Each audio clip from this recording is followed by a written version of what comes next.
morning, friends. We're reading Mark chapter 5 this morning. They went across the lake to the region of the Gerasenes. When Jesus got out of the boat, a man with an evil spirit came from the tombs to meet him. This man lived in the tombs, and no one could bind him any more, not even with a chain, for he had often been chained hand and foot. But he tore the chains apart and broke the irons on his feet. No one was strong enough to subdue him. Night and day, among the tombs and in the hills, he would cry out and cut himself with stones. When he saw Jesus from a distance, he ran and fell on his knees in front of him. He shouted at the top of his voice, "What do you want with me, Jesus, Son of the Most High God? Swear to God that you won't torture me." For Jesus had said to him, "Come out of this man, you evil spirit." Then Jesus asked him, "What is your name?" "My name is Legion," he replied, "for we are many." And he begged Jesus again and again not to send them out of the area.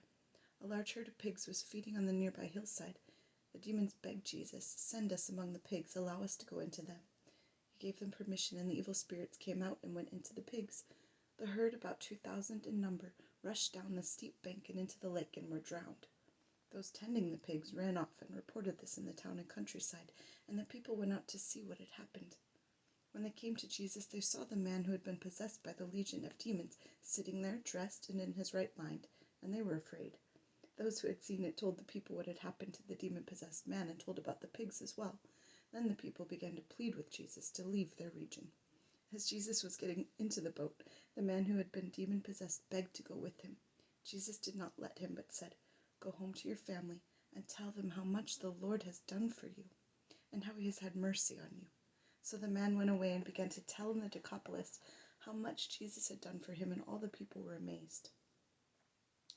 When Jesus had again crossed over by boat to the other side of the lake, a large crowd gathered around him while he was by the lake. Then one of the synagogue rulers named Jairus came there. Seeing Jesus, he fell at his feet and pleaded earnestly with him, "My little daughter is dying. Please come and put your hands on her so that she will be healed and live." So Jesus went with him. A large crowd followed and pressed around him, and a woman was there who had been subject to bleeding for 12 years. She had suffered a great deal under the care of many doctors and had spent all she had, yet instead of getting better, she grew worse. When she heard about Jesus, she came up behind him in the crowd and touched his cloak, because she thought, "If I just touch his clothes, I will be healed."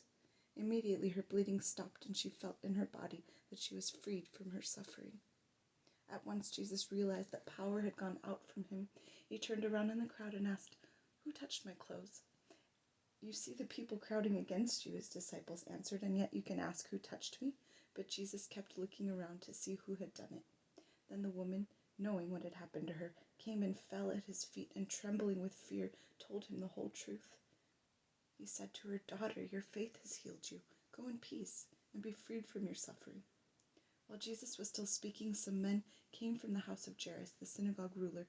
"Your daughter is dead," they said. "Why bother the teacher anymore?" Ignoring what they said, Jesus told the synagogue ruler, "Don't be afraid, just believe." He did not let anyone follow him except Peter, James, and John, the brother of James. When they came to the home of the synagogue ruler, Jesus saw a commotion, with people crying and wailing loudly. He went in and said to them, "Why all this commotion and wailing? The child is not dead, but asleep." But they laughed at him. After he put them all out, he took the child's father and mother and the disciples who were with him and went in where the child was. He took her by the hand and said to her, "Talitha kum," which means, "Little girl, I say to you, get up." Immediately the girl stood up and walked around. She was 12 years old.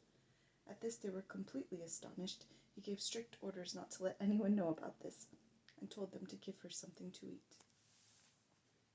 God bless you, friends. Have a good day.